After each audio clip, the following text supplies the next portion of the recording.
좋은 아침입니다. 우리 찬양하시면서 아침 제풀 함께 들으시도록 하겠습니다.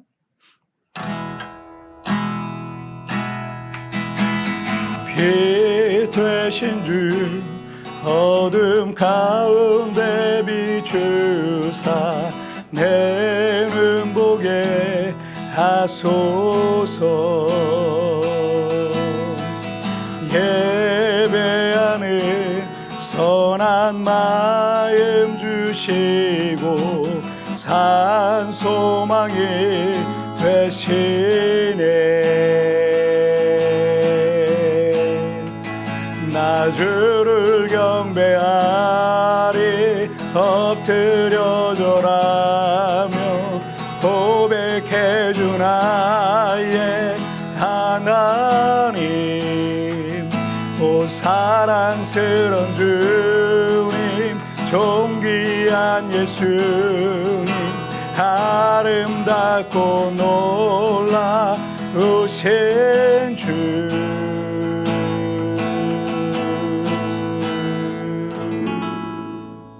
아멘. 자, 우리 같이 기도하시겠습니다. 하나님 아버지 감사합니다. 오늘도 이렇게 예배하며 이 하루를 시작합니다. 말씀이신 주님께서 이 자리에 임재하여 주셔서 그 말씀을 통하여서 우리가 예수님을 만나고 예수님과 동행하는 그런 하루가 되게 하여 주옵소서. 감사하며 예수님의 이름으로 기도하옵나이다. 아멘. 오늘 우리에게 주신 하나님의 말씀은 요한복음 1장 4절부터 13절까지의 말씀 제가 봉독해 올리도록 하겠습니다. 그 안에 생명이 있었으니 이 생명은 사람들의 빛이라. 빛이 어둠에 비치되 어둠이 깨닫지 못하더라. 하나님께로부터 보내심을 받은 사람이 있으니 그의 이름은 요한이라. 그가 증언하러 왔으니 곧 빛에 대하여 증언하고 모든 사람이 자기로 말미암아 믿게 하려 함이라. 그는 이 빛이 아니요 이 빛에 대하여 증언하러 온 자라.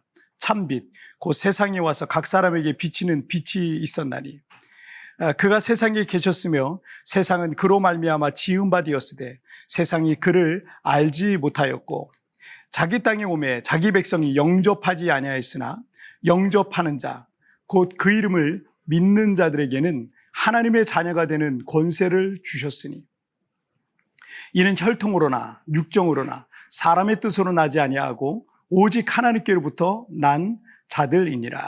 아멘. 지난 11월 첫 주에 큰 태풍이 세부를 관통했습니다. 이번 태풍은 이 강풍과 함께 이 폭우가 동반되어서 이 저지대 지역에 사시는 주민들은 홍수로 큰 피해를 입었습니다.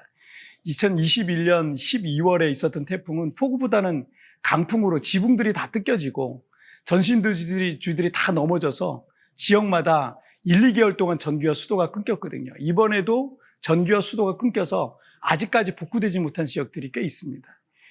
태풍 다음 날 교회 상황을 살펴보려고 이제 아침에 이제 교회 도착해 보니까 역시 전기가 다 나갔고 캄캄했습니다. 그런데 제가 교회에 이제 딱 들어서니까 탁탁탁 이 소리와 함께 전등이 하나둘씩 막 들어오기 시작했어요.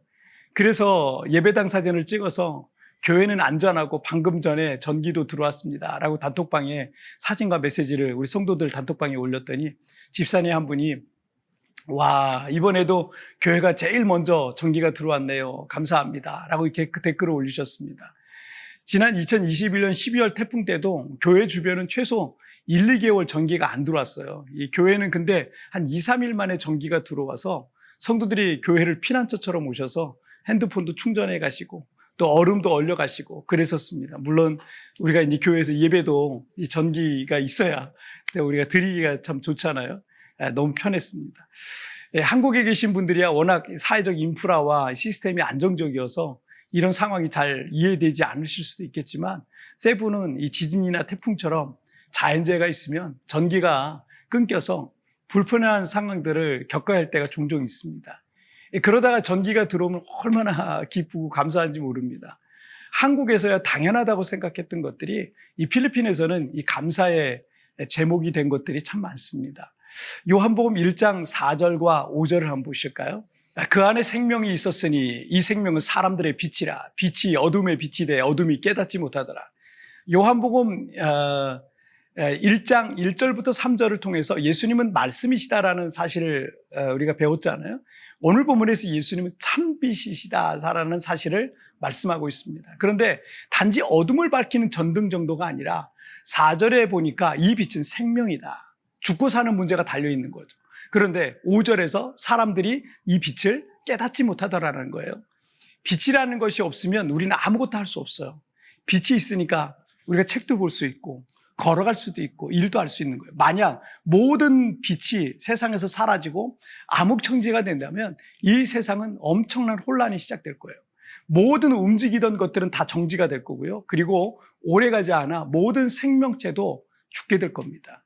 여러분, 식물들도 빛을 받지 않으면 살지 못하게 되어 있습니다. 그래서 천지창조 셋째 날 하나님께서 세상의 식물들을 창조하신 다음에 바로 넷째 날 해와 달과 같은 이 빛을 창조하셔서 그 빛이 땅 위에 비추게 하셨던 겁니다.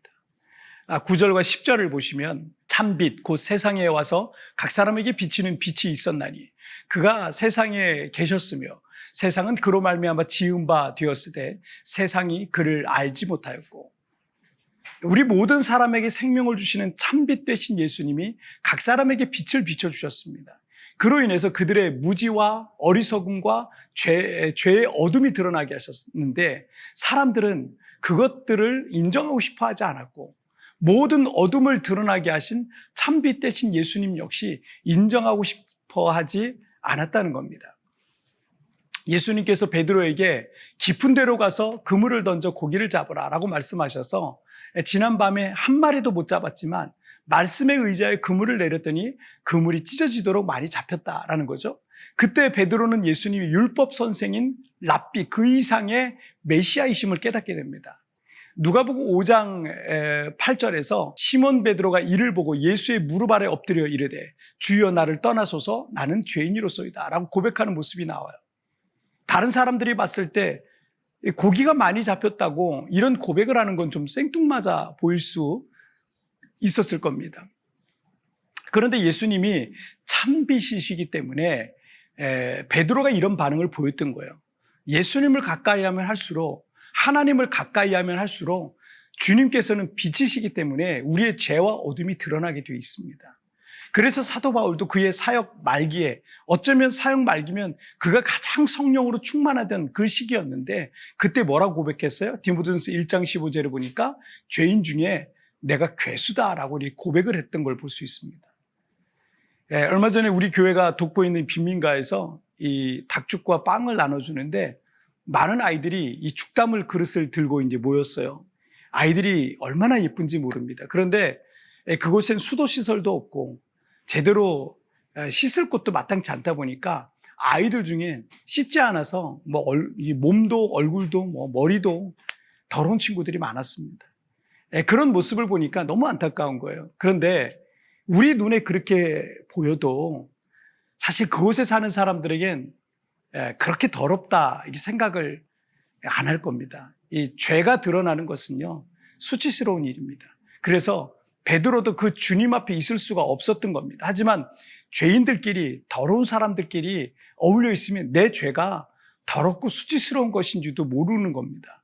하지만 참 빛 되신 예수님께로 더 가까이 갈 때 우리가 얼마나 더러운지를 깨닫게 되고 뿐만 아니라 더 나아가서 그 죄를 씻고 새 사람이 될 수 있는 것입니다. 오늘 본문 12절에 보시면 영접하는 자, 곧 그 이름을 믿는 자들에게는 하나님의 자녀가 되는 권세를 주셨으니 예수님을 가까이 함으로 찔림을 받고 우리의 죄가 드러나 부끄럽다면 그 예수님을 영접하면 예수님은 모든 죄를 씻어주시고 하나님의 자녀가 되는 권세를 주신다라는 겁니다. 더 이상 죄로 인해서 수치스럽지 않아도 되는 겁니다. 예수님께서 우리의 모든 죄의 수치를 가려주시는 겁니다. 매일 여러분 참빛 되신 예수님을 가까이 하시기를 주님의 이름으로 축복합니다. 자, 우리 같이 기도하실까요? 살아계신 하나님 아버지 감사합니다. 오늘도 이렇게 참빛 되신 예수님을 배우고 알게 하여 주시니 정말 감사합니다. 그 참빛 되신 예수님께 날마다 가까이 나가고 내 죄를 보고 발견하고 씻고 거룩해지고 용서받고 하나님의 자녀로서 그렇게 살아갈 수 있도록 주님 도와주옵소서. 오늘도 하나님 나를 붙들어 주시고 나와 함께 하실 걸 믿사오며 예수님의 이름으로 기도하옵나이다. 아멘. 여러분 티편에 나오는 오늘의 묵상 보시면서 개인적으로 묵상하시고요. 짧게라도 뜨겁게 기도하시면서 오늘 주님과 동행하시기 바랍니다. 내일 우리 굿모닝 채플에서 뵙겠습니다. 여러분 승리하세요.